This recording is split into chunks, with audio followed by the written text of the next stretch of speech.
Council جنوبی پنجاب کے قائدین، میں جناب حافظ محمد اسلم صاحب کا، جناب ایوب مغل صاحب کا اور دیگر قائدین کا شکریہ ادا کرتا ہوں کہ مجھے جنوبی پنجاب کے ملتان بھی اور لیا اور بکھر کے بھی پروگراموں میں جانا تھا، اس لیے مناسب سمجھا کہ ہم آپس میں مل بیٹھیں اور میڈیا کے دوستوں کے ساتھ بھی ملاقات ہو جائے اور اس وقت کی جو ایک گمبھیر صورتحال ہے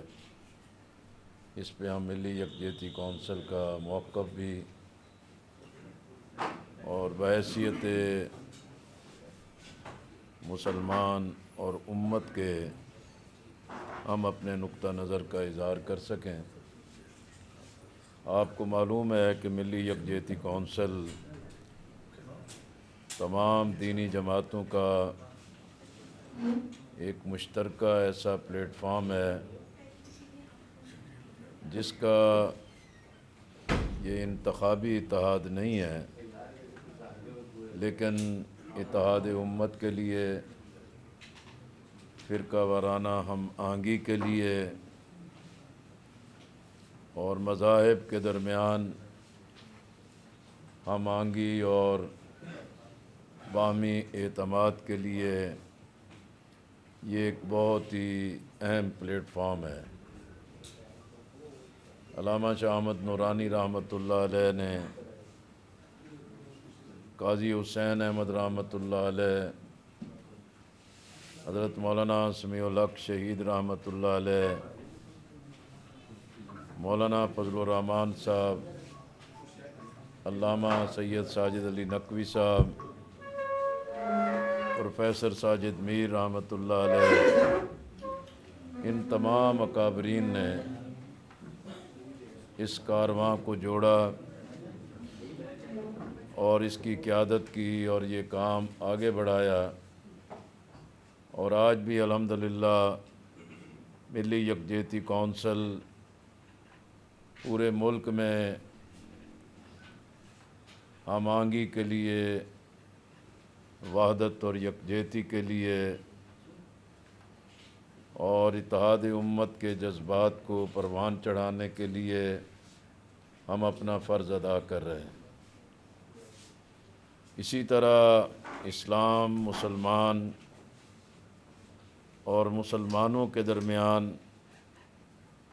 جو تفرقے پیدا کرنے،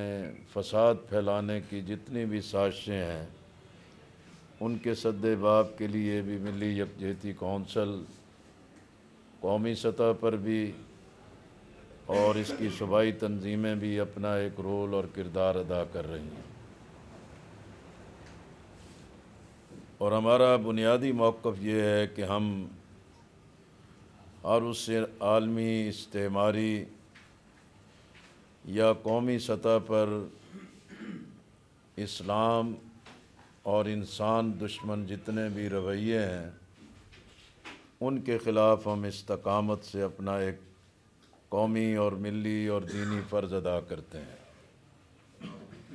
اسی طرح ہمارا بنیادی موقف یہی ہے کہ ہم ظلم کے خلاف ہیں، ہم باطل کے خلاف ہیں، ہم مظلوم کے ساتھ ہیں، اور ہم حق کے تحفظ کے لیے اپنا اجتماعی، دینی اور ملی فرض ادا کرتے ہیں۔ اس وقت عالم اسلام بھی اور عالمی امن بھی بڑے خطرات سے دوچار ہے۔ جنگوں کا ایک نہ ختم ہونے والا سلسلہ شروع کر دیا گیا ہے،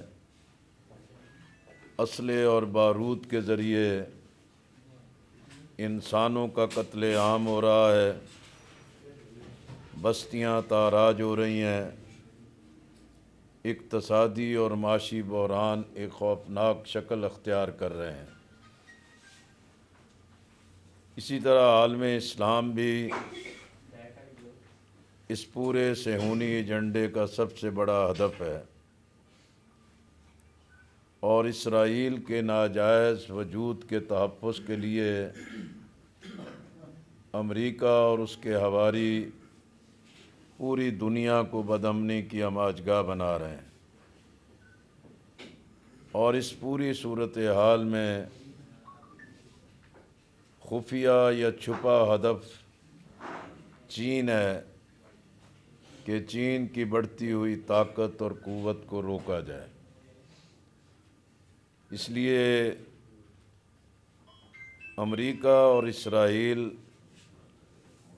اس عالمی تباہی کے سب سے بڑے جنگی مجرم ہیں، اور عالم اسلام میں جو انتشار ہے اور عالم اسلام کی جو عملی وحدت ہے اس کی طرف پیش رفت نہ ہونے کی وجہ سے عالمی استعماری ایجنڈے کی سہولت کاری کی جا رہی ہے، اور اقوام متحدہ جو تمام اقوام کا ایک نمائندہ ادارہ ہے، امریکہ نے امن کو روکنے کے لیے، فساد کو بڑھانے کے لیے بار بار ویٹو کا حق استعمال کر کے اقوام متحدہ کو ایک ناکارہ ادارہ بنا دیا ہے، اور اسی وجہ سے آج ہر ملک کی، ہر قوم کی آزادی، خود مختاری ایک بڑے خطرات سے دوچار ہے۔ اسی لیے ہم دیکھتے ہیں کہ ایران، جس پر امریکہ اور اسرائیل نے ناجائز حملہ کیا ہے، جو سراسر امریکہ اور اسرائیل کا مشترکہ ظلم ہے، اور اسی طرح ایران جو ہے وہ حق پر ہے اور اس وقت ایک مظلومیت کا نشانہ بنایا گیا ہے۔ ایران کی قیادت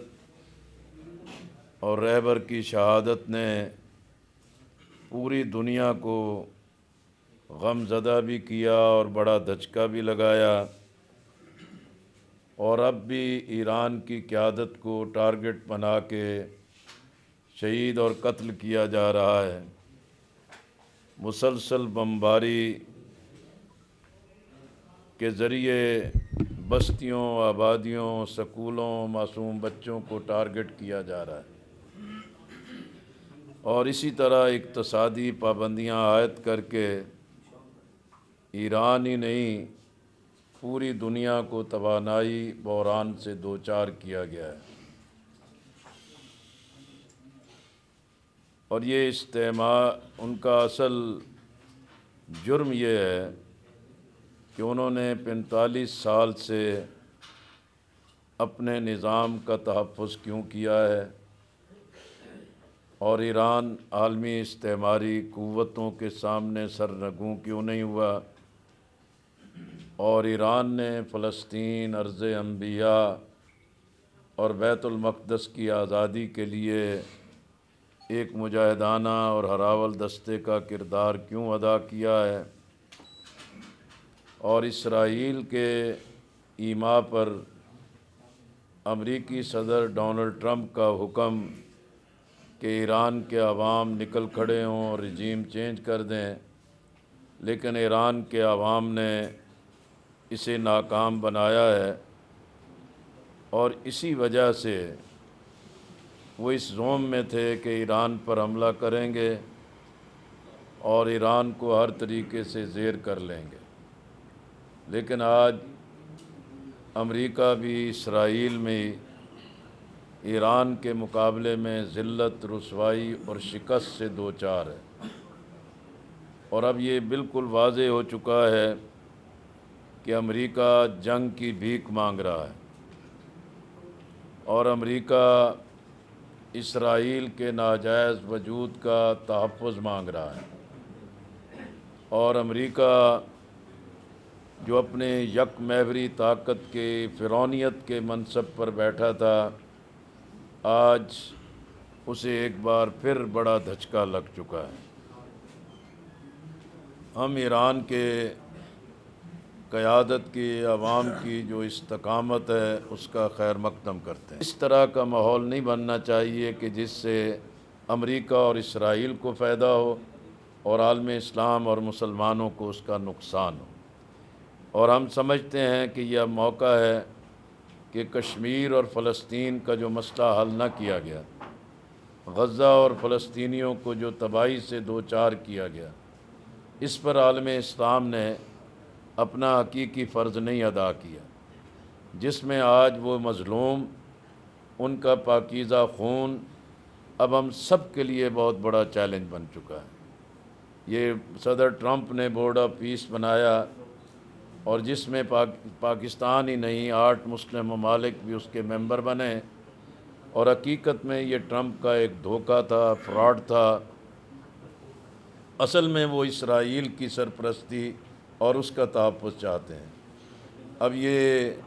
بورڈ آف پیس کے اندر جو مسلم ممالک کی قیادت موجود ہے، اب ان کا یہ فرض بنتا ہے کہ وہ اس فراڈ کو بے نقاب ہونے کے بعد اس کمبل کو چھوڑ دیں اور آگے بڑھ کے عالم اسلام کے اتحاد اور عالم اسلام کے مسائل پر ہی اپنا فرض ادا کریں۔ اسی طرح جو عالمی معاشی صورتحال ہے، ایک بڑے بحرانوں سے دوچار ہے، اور اس وقت کفایت شاری اور اسی طرح دیگر اقدامات جو کیے جا رہے ہیں، یہ حکومت کی ذمہ داری ہے۔ لیکن ہم سمجھتے ہیں کہ بھی عوام سے تو قربانی مانگی جا رہی ہے۔ تعلیمی ادارے بند کر کے تعلیم اور نئی نسل کو تو ایک بڑے خطرات سے دوچار کر دیا گیا ہے، اور اسی طرح باقی چیزیں تو عوام پر مسلط کر دی جاتی ہیں۔ لیکن ہمارا روگ، ہمارا مسئلہ کرپشن ہے، بد انتظامی ہے، عللے تللے ہیں، غیر ترقیاتی اخراجات ہیں۔ اور آج وزیر اعظم کہہ رہے ہیں کہ ہم نے یہ فلاں فلاں کٹوتیاں کر لی ہیں، تو کیا ہے وہ یہ جنگ کا انتظار کر رہے تھے؟ اس تباہی اور بربادی کا انتظار کر رہے تھے؟ انہیں معلوم نہیں ہے کہ بھی سرکاری ادارے کرپشن کی ہماجگاہ بن گئے۔ سرکاری اداروں میں عوام کی لوٹ مار کے سوا اب کوئی اور چیز نہیں بچی ہوئی، اور یہ جو مقتدر طبقات کی عیاشیاں ہیں، یہ 25 کروڑ عوام کو معاشی غلام بنا رہی ہیں اور استعماری اداروں کے سامنے سرنگوں کر رہی ہیں۔ اس لیے اب محض یہ عارضی اقدامات نہیں ہونے چاہیے۔ جہاں سیاسی بحرانوں کے حل کے لیے قومی ترجیحات پر قومی قیادت لازماً اکٹھی ہو، وہیں قومی معاشی بحران کے خاتمے کے لیے بھی قومی مساق معیشت پر بھی اتفاق کرنا چاہیے۔ اور یہ جو ایک طویل مدت کی جنگیں مسلط ہیں، یہ پاکستان کے لیے ایک بڑی مشکلات کا باعث بنتی چلی جا رہی ہیں۔ اس لیے سیاست بھی، معیشت بھی، اس کا ولی تقاضا ہے کہ قومی قیادت ہوش کے ناخن لے، اپنی غلطیوں سے رجوع کرے اور قومی اور ملی فرض ادا کرے۔ انشاءاللہ ملی یکجہتی کونسل کی مرکزی قیادت، مرکزی عاملہ کا اجلاس بھی طلب کیا جا رہا ہے، اور اسی طرح ہم اپنی تمام صوبائی تنظیموں سے بھی اسی بات کی درخواست بھی کر رہے ہیں اور انہیں یہ پیغام بھی دے رہے ہیں کہ وہ اس وقت بالکل ایکٹیو بھی رہیں، بیدار بھی رہیں، اور مل کر تمام سٹیک ہولڈرز کو ہر جگہ پر اکٹھا کریں۔ عوام کے جذبوں کو بیدار رکھنا، باہمت رکھنا، حوصلہ مند رکھنا، یہ تمام دینی جماعتوں کی مشترکہ دینی اور ملی ذمہ داری ہے۔ میں آپ کا شکریہ ادا کرتا ہوں کہ آپ کی آمد سے ہمیں ملی یکجہتی کونسل کے اس موقف کو آپ کے سامنے پیش کرنے کا موقع ملا ہے۔ میرا خیال ہے کہ جب جنگیں مسلط ہوتی ہیں تو جنگیں بھی قائم رہتی ہیں، مذاکرات بھی جاری رہتے ہیں، اور ہمیشہ اسی بات کی کوشش ہوتی ہے کہ بھی جنگ بھی بند ہو، جنگ کے نقصانات بھی کم سے کم ہوں، لیکن مذاکرات کے ذریعے جو فریقین کے مطالبات ہیں اس پر بھی کوئی اتفاق پیدا ہو۔ اور اس وقت ہمارا واضح موقف ہے کہ بھی ایران مظلوم ہے، ایران حق پر ہے، اور ایران کے مطالبات جو ہیں کہ وہ بالکل جائز ہیں، وہ تسلیم کیے جانے چاہیے۔ اور امریکی صدر کے جو 15 نکاتی مطالبات ہیں وہ بالکل ایک جھوٹ اور فریب ہے۔ پاکستان جو ایران کے مطالبات ہیں وہ بالکل ایک متوازن بھی ہیں، جائز بھی ہیں، اور ان کو تسلیم کیا جانا چاہیے۔ آپ کی بڑی تفصیلی آپ نے فرمائی ہے اس میں جو حالات گمبھیر کا جو ذکر آپ نے کیا ساتھ آپ نے فرمایا کہ جو سیاسی استحکام بہت ضروری ہے۔ جب آپ سیاسی استحکام کی بات کرتے ہیں تو سیاسی استحکام سے آپ کو مراد کیا ہے؟ دیکھیں جی، پہلی اولین چیز تو یہ ہے کہ بھی یہ سول ملٹری اسٹیبلشمنٹ کا کام نہیں ہے کہ وہ پالیسی سازی کرے یا ملک کو چلائے، یہ سیاستدانوں کا کام ہے۔ لیکن المیہ ہے کہ اس وقت پیپلز پارٹی ہے، مسلم لیگ ہے، MQM ہے، ان کے باقی اتحادی ہیں، وہ ہائیبریڈ نظام میں بری طرح الجھ چکے ہیں، اور سب کچھ دیکھنے اور سمجھنے کے باوجود بھی وہ صرف ایک اقتدار کے ساتھ چمٹے ہوئے ہیں۔ اور دوسرا جو مرحلہ ہے وہ اپوزیشن جماعتوں کا ہے۔ اپوزیشن جماعتوں میں بھی پاکستان تحریک انصاف ایک بڑی پارٹی ہے اور اس کا اپنا ایک بڑا مقام ہے، لیکن بدقسمتی یہ ہے کہ جس طرح حکومتی پارٹیاں اقتدار کے اس کوریڈور کے اندر الجھ گئی ہیں، اسی طرح پاکستان تحریک انصاف بھی اپوزیشن کی ایک بڑی جماعت کی حیثیت سے اپنا وہ کردار نہیں ادا کر رہی جو ملک کو سیاسی بحرانوں سے نکالنے کا ہو۔ تو اس لیے جو ہمارا موقف ہے وہ تو یہی ہے کہ جو قومی ترجیحات ہیں، اور قومی ترجیحات کی بنیاد پر کم از کم ایجنڈے پر قومی ڈائلاگ ہونا چاہیے، سیاست کو بند گلی سے نکالنا چاہیے۔ سیاست میں بات چیت ہی راستہ دیتی ہے اور مسائل کا حل نکلتا ہے۔ قومی ڈائلاگ کے لیے آپ پیش قدمی کریں گے آپ تمام سیاسی جماعتوں نہیں، ہمارے رابطے رہتے ہیں۔ دیکھیں جی، میں تو تحریک تحفظ آئین پاکستان کی جتنی میٹنگز ہوتی ہیں اس میں بھی وہ دعوت دیتے ہیں، ہم شریک ہوتے ہیں، سیمینارز ہوتے ہیں، وہاں بھی شریک ہوتے ہیں۔ فلسطین کا مسئلہ تھا، ہم نے ہر چیز سے بالائے طاق جو ہے صدر سے بھی اور وزیر اعظم سے بھی بات کی، اور ایوان صدر میں ایک بڑی نمائندہ کانفرنس منعقد ہوئی تھی۔ ابھی حال ہی میں یہ جو صورتحال پیدا ہوئی ہے، پاک افغان صورتحال، ایران پر جو صورتحال ہے، جماعت اسلامی کے وفد نے وزیر اعظم سے بھی ملاقات کی تھی، ہم نے یہی موقف ان کے سامنے بھی رکھا ہے۔ اسی طرح ملی یکجہتی کونسل کا بھی ہمارا باہم مشورہ ہوا ہے، تو جلد ہم اس کا بھی اجلاس رکھ رہے ہیں۔ جو ہمارے لیے ممکن ہے ہم اپنی سرگرمیاں جاری رکھیں۔